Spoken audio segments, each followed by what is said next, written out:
अचानक यहाँ आधी रात को मायरा दादीसा को कॉल करके बुलाने वाली है। वह उनसे कहेगी कि आप इस समय घर के पीछे वाले गार्डन में मुझसे मिलने आइए। दादीसा पहले तो इस कॉल को लेकर हैरान हो जाती हैं, लेकिन फिर गंभीर होकर वहां पहुंच जाती हैं। गार्डन में हल्की ठंडी हवा चल रही होती है और माहौल पूरी तरह सन्नाटा भरा होता है। दादीसा जैसे ही वहां पहुंचती हैं, मायरा पहले से ही वहां खड़ी होती है। उसका चेहरा शांत जरूर है, लेकिन आंखों में गुस्सा और दर्द दोनों साफ नजर आ रहे होते हैं। दादीसा कहती हैं, मुझे उम्मीद है कि तुम अभीरा की बेटी हो, इसलिए उसकी तरह समझदार भी होगी। मैं चाहती हूं कि तुम इस परिवार को फिर से जोड़ने में मेरी मदद करो। मायरा हल्की मुस्कान के साथ जवाब देती है, आप हमेशा कहती थी ना कि रिश्तों को उतना ही खींचना चाहिए जितना वे टूटने से बचें, लेकिन आपने खुद ही इस रिश्ते को वहां तक खींच दिया जहां अब सिर्फ टूटने के निशान बचे हैं। अरमान और अभीरा दोनों ने फैसला कर लिया है कि वे अपने आत्मसम्मान के साथ कोई समझौता नहीं करेंगे और अब पोद्दार हाउस वापस नहीं जाएंगे। दादीसा थोड़ा भावुक होकर कहती हैं, लेकिन परिवार बिना रिश्तों के कैसे चलेगा? गलतफहमियां तो हर घर में होती हैं। मायरा तुरंत जवाब देती है, गलतफहमियां और विश्वासघात में फर्क होता है दादीसा। आपने हमें उस वक्त अकेला छोड़ दिया जब हमें सबसे ज्यादा आपके भरोसे की जरूरत थी। अब जब सब कुछ टूट चुका है तो आप चाहती हैं कि हम वापस उसी जगह लौट जाएं जहां हमें बार बार अपमान मिला। वह कुछ कदम आगे बढ़ती है और उसकी आवाज और तेज हो जाती है। ऐसा कभी नहीं हो सकता कि हम लोग वापस पोद्दार हाउस लौट आएं। जब हमें आपके विश्वास की जरूरत थी तब आपने न हमारा साथ दिया और न ही हम पर भरोसा किया। अब बस, बहुत हो चुका।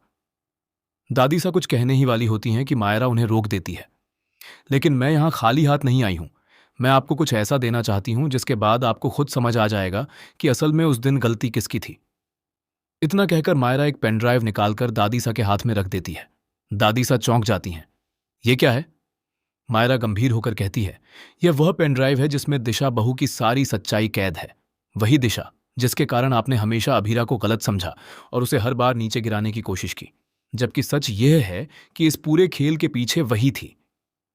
दादीसा के चेहरे का रंग बदल जाता है। तुम क्या कह रही हो?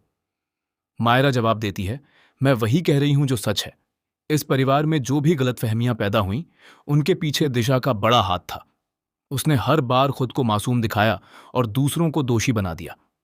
उधर घर के अंदर दमयंती जी यह सारी हलचल दूर से देख रही होती हैं। उनकी आंखों में डर साफ नजर आता है। वह खुद से बड़बड़ाती हैं, अगर यह पेनड्राइव खुल गई तो सब खत्म हो जाएगा। मुझे कुछ करना होगा। दूसरी तरफ दादी सा पेनड्राइव को हाथ में लेकर गहरे सोच में पड़ जाती हैं। उनकी आंखों के सामने पुरानी बातें घूमने लगती हैं। कब कैसे उन्होंने अभीरा को गलत समझा, कैसे हर बार उसे अकेला छोड़ दिया। वह कांपती आवाज में कहती हैं, अगर यह सच है तो मैंने अपने ही परिवार के साथ कितना बड़ा अन्याय किया है। मायरा उन्हें देखती है और कहती है, अब भी वक्त है दादीसा, सच को स्वीकार करना ही पहला कदम है। लेकिन तभी अचानक घर के अंदर से एक और बड़ा मोड़ सामने आता है।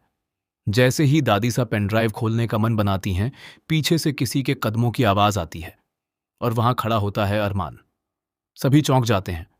अरमान धीरे धीरे आगे बढ़ता है और कहता है, यह पेनड्राइव अगर खुलेगी तो सिर्फ सच सामने नहीं आएगा, बल्कि इस परिवार की नींव हिल जाएगी। अभीरा भी पीछे से आ जाती है। उसका चेहरा शांत है, लेकिन आंखें सब कुछ कह रही होती हैं। वह कहती है, हमें सच से डर नहीं है। डर सिर्फ इस बात का है कि क्या यह परिवार उस सच को झेल पाएगा या नहीं। दादी सा टूटती हुई आवाज में कहती हैं, तो क्या मैं सच जानने के लायक भी नहीं हूं? मायरा बीच में बोलती है, सच जानना हक है, लेकिन सच के बाद जिम्मेदारी भी आती है। क्या आप तैयार हैं उस जिम्मेदारी के लिए? इसी बीच अचानक घर की लाइटें कुछ सेकंड के लिए बंद हो जाती हैं। पूरा माहौल अंधेरे में डूब जाता है और जैसे ही लाइट वापस आती है, पेन ड्राइव गायब होती है। सभी हैरान रह जाते हैं। दमयंती जी दूर से हल्की मुस्कान के साथ वहां से चली जाती हैं। मायरा चिल्लाकर कहती है, किसने लिया पेन ड्राइव? अरमान इधर उधर देखता है। कोई हमारे बीच में ही है जो नहीं चाहता कि सच सामने आए। अभीरा धीरे से कहती है, तो मतलब ये खेल अभी खत्म नहीं हुआ है। और तभी एक और बड़ा खुलासा होता है।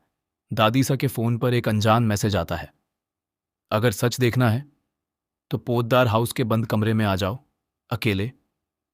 सबके चेहरे पर डर और रहस्य दोनों गहराते चले जाते हैं। मायरा धीरे से कहती है, अब असली खेल शुरू होने वाला है, क्योंकि जो सच अभी तक छिपा हुआ था वह अब किसी भी कीमत पर बाहर आने वाला है। और यहीं पर कहानी एक ऐसे मोड़ पर पहुंच जाती है जहां हर रिश्ता, हर भरोसा और हर सच्चाई एक नए तूफान के सामने खड़ी होती नजर आती है।